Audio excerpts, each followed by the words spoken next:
Hello there, guys. Welcome back to another episode of E&Ftv. Today we are joined by a very good friend of mine, Vassilis. Thank you so much for joining us today. Thank you for having me. It's good to have you on the show. I know off camera, you and I have tried to do this a number of times, and due to your diary, my diary, and how crazy the start of this year has been, it's taken us a little while to get this done, but I've been so excited about getting you on the show. So thank you for taking the time out of your busy schedule, because I know how incredibly busy you've been. Thanks. No, absolutely. It's a pleasure being here and talking about this super cool topic. Fantastic. Well, guys, just before we get into this week's episode, I just want to say, don't forget to subscribe to the channel. We're bringing you content every single week with fantastic guests, just like Vassilis here, where we're talking all things commercial, all things hospitality, all things travel and tourism. And to do that, we need a great community behind us. So please do click that subscribe button. Don't forget to like this video and leave a comment below. Let us know what you think and if you've got any questions or comments on the topic of today. So Vassilis, co-founder of Get Into More. I want to hear all about it. I want to hear all about the journey. I want to hear all about the business. Tell us about what it is. What's the product and how does it help its clients? Yeah, no, absolutely. So Get Into More really started as a frustration. I think most good ideas start as a frustration, and that frustration was basically that we haven't applied sophisticated revenue management in meeting and events like we have done in rooms revenue management. Yeah. I mean, rooms revenue management, we're doing a great job. There's plenty of systems there. There's a lot of knowledge there. You know, we kind of know what to do as an industry. But meeting and events, we've kind of left it. We've neglected that part completely, and it's actually a huge opportunity. So basically, that frustration sort of led to the company being created, which is started kind of like a internal exercise, so to speak, where me and my co-founders, Peter, had the customer, and they had this issue with meeting and events. They thought they could do better, and we said, well, let's do it, and let's manage that business better. So it really didn't start as a company, but it started again, like, let's solve it for ourselves. Sure. And then after, we launched the product, and a lot of people said, hey, we have the same problem. And then it rolled into a company, I would say. Yeah. And I suppose in terms of you coming from industry, that I imagine gave you an incredible insight into not only what was needed, but also the user element of how it also works. So the actual user experience, rather than just the problem being solved, what is it that our revenue managers or M&E staff need to be able to get from this product and ease of use, right? Mm-hmm. Yeah, and I think meeting and events is a very complex business. I was one of my internships at the hotel school was doing meeting and events. And it was very, very challenging because as a meeting and events person, you need to satisfy a lot of demands in the hotel. You have the GM chasing you, you have operations chasing you, you have the revenue manager who wants you to set up the right price, you have sales who wants to convert, you have the F&B manager who's concerned about profitability. So there's a tremendous amount of pressure on meeting and event staff to perform in all these different areas. If you really want to apply revenue management for meeting and events, you need to think that you are dealing with a person that has a lot of things to take into consideration. So what you certainly don't want to do is that you don't want to give them more work. You want to provide them something that will help them accelerate what they're already doing. Because otherwise it becomes, okay, here's management. They also want me to do this. Like, do you realize that I can't do all of this? And then we don't apply any strategies, let's say, to optimize revenue.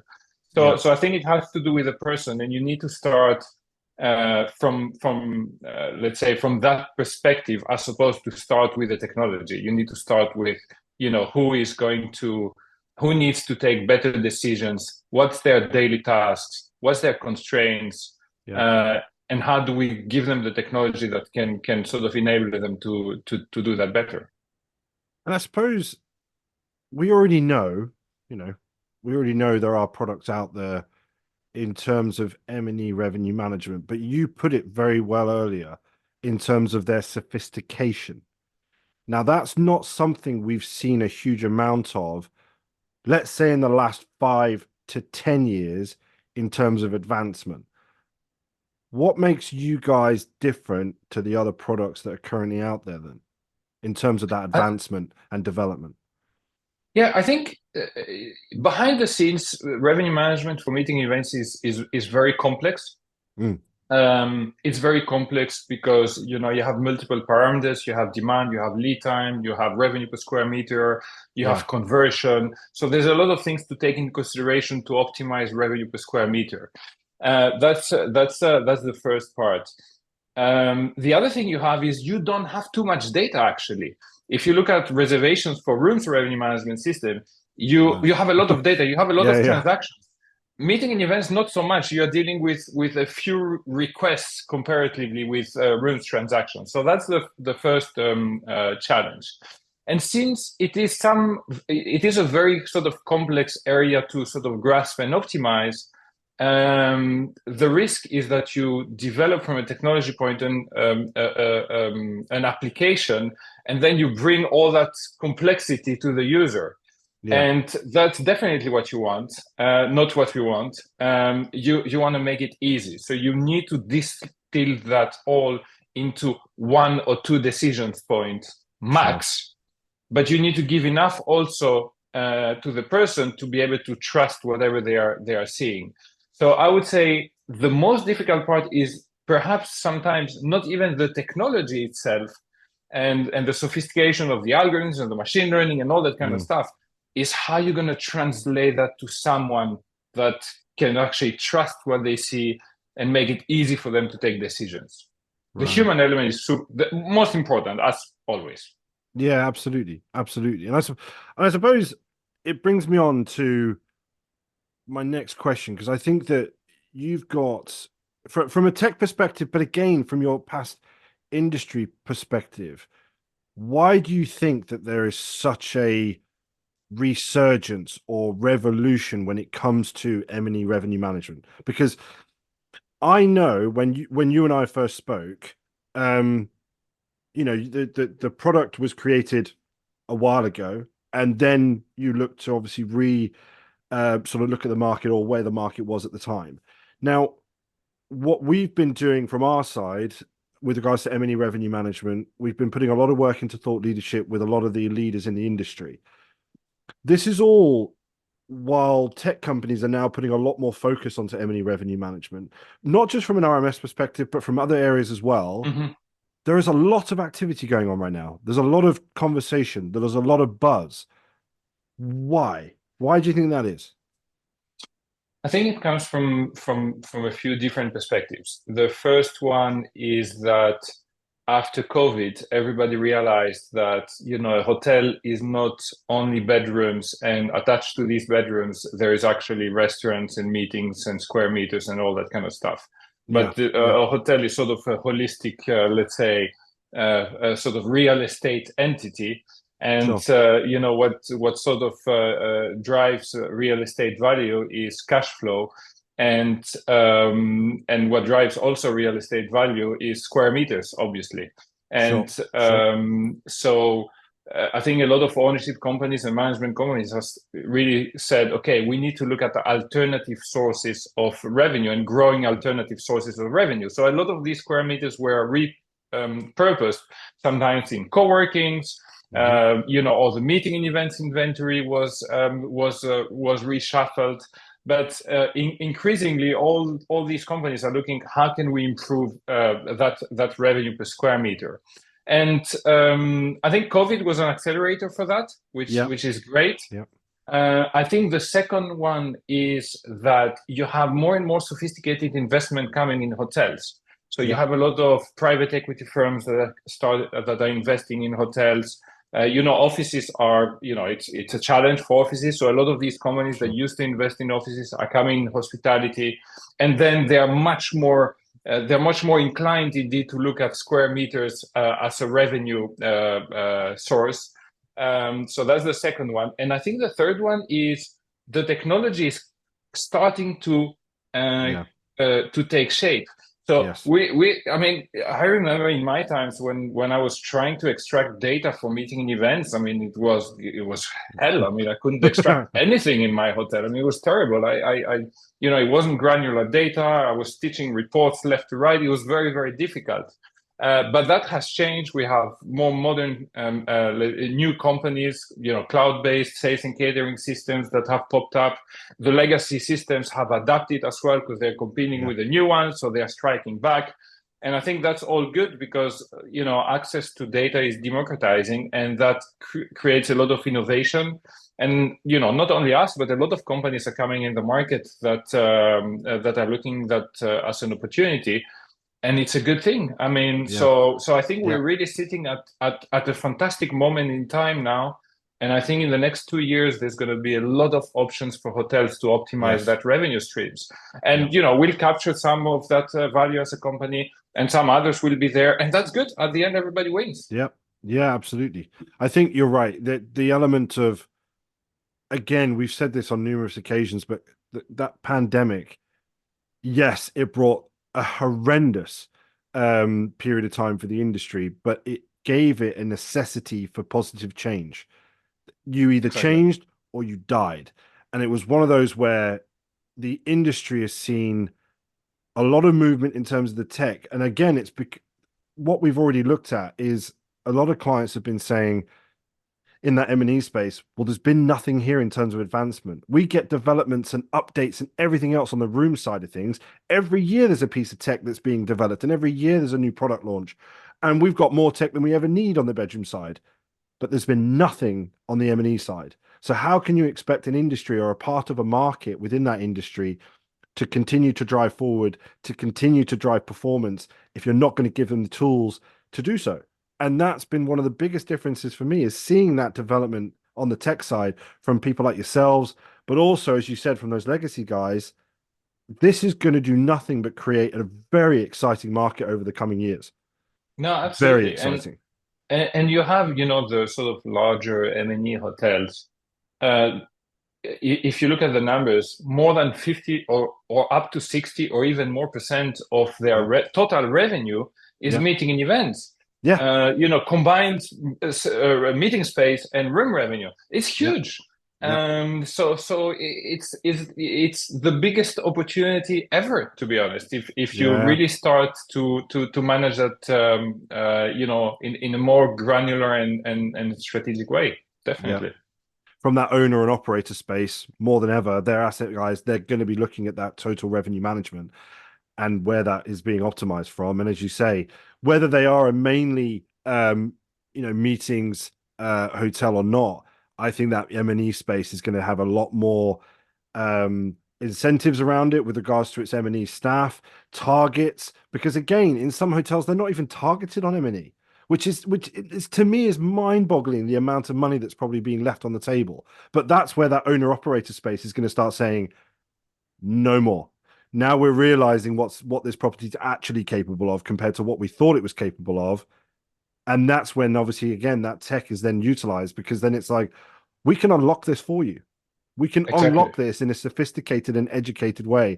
Whereas before it was just manual and hoping for the best. I Yeah, and suppose. Oh yeah, go on, and go I on. think, sorry to add to that, in this space, a first mover advantage Yeah, is not to be underestimated. So, yeah, if you look at a particular destination, I live in Brussels. I look at the Brussels hotels. None of the Brussels hotels have dynamic pricing or dynamic inventory management in meeting and events. right. So, if you're the first one that does it, or at least the first 10 hotels that do that, you have Yeah, a first mover advantage, and that will I mean, you can grow your revenue so much. It's just incredible, actually. I just had a conversation with one of our customers yeah, about that, and they were saying, I mean, it's crazy because our competitors, they're just, some of them say that's the minimum rate, we don't sell anything from that rate, and that's it, yeah, totally fixed revenue strategy, and we're getting advantage out of that. yeah, And it's funny because I'm like, the hotelier in me would say, you just need to get going, even manually. You can do something about it, right? Yeah. So you don't even need technology. I'm speaking against myself, but you can start, crawl, walk, and run, Yeah. and then you go more sophisticated as you go. No, absolutely. And I definitely think you're absolutely right about it's going to be who gets there Yeah, first, and who really hones in. And anybody left behind is going to be behind the curve. And that's as yeah, simple as it is. And with the speed and the momentum that this movement is taking, if you are left behind, it's going to hurt. yeah, So definitely. in terms of you guys then, so what's exciting? What's going on within the business? What's going on in terms of developments? What does the next 12 months look like? Right. So I speak about it, let's say, from a sort of product development perspective, because that's Okay, my role in the company, right? So, sure. and that's what I love the most. So that's what comes from my heart. Yeah, What I'm really excited about is, I mean, we're seeing, it's a buzzword, but we're seeing artificial intelligence coming of everywhere, course. right? Yeah. And that's great. In the area of meeting and events, what we do, at least in our company, is we are bringing dynamic inventory management to hotels, and we are bringing dynamic pricing as well to meeting and events, right? Right. Right. So these are the two big things. I think one of the things that excites me, perhaps not in the next 12 months, but 12 to 18 to 24 months, is this whole inventory is going online. Yeah. No matter what, the train has left the station. Sure. So maybe not the big events with 20 breakout rooms and the ballroom of 800 people and these kind of events. Obviously, these are not the first ones that will go online from a booking perspective, but it will start with the small ones, and bigger ones will follow, etc., etc. And I think that is really exciting because it is really what happened in 2000 with OTAs. I think that's what's happening now with meeting and events. Right. And that's a great thing because customers will be able to book much better their meeting space. It's better for hotel teams who are time starved. I mean, they don't have time to send offers, and we know that the first one that usually sends an offer is the one that could potentially win the business. Yeah. So there's a great opportunity to improve the revenue from that perspective. But the downside is that if all that business moves online, Hmm. the gatekeeper, which is the meeting and events person and the revenue manager who says, we take that inquiry or we don't take that inquiry, and this is the price we should put out there. Well, you need to change the gatekeeper because real-time bookings don't function with a gatekeeper. So Sure. you need a Sure. system and a technology in between, as we have with RMSs today, that's going to manage automatically that inventory. Yeah. So I think that's really, really going to be very, very exciting to see that whole ecosystem developing, that Yeah. instant booking developing, and seeing how the technology is going to develop in between of optimizing these revenues and these inventory controls in real time. Sure. I think that's what excites me the most. Amazing. Amazing. And again, I know how crazy the start of this year's been, and I hope that that momentum and that energy continues throughout throughout the year, but also obviously beyond that as well. What I'd love to do as well, Vassilis, is maybe catch up towards the end of this year and just see how things are going, what we've both seen from both our ends in terms of this really exciting space, because I think it's going to be non-stop just development at the moment across all areas, from a hotel perspective with regards to their people and culture element of where the changes come in terms of their structure with M&E revenue management, but then also from a tech perspective, what they're delivering, because I know there's a lot of people out there developing their current product and also new product launches. So no, I just want to say a massive thank you, mate, for taking the time out. And I'm so glad we finally got to do this. Yeah, thank you for having me. And I certainly do hope that end of the year we're as excited as we are today. Absolutely, absolutely. Well, guys, thank you so much for tuning into this week's episode.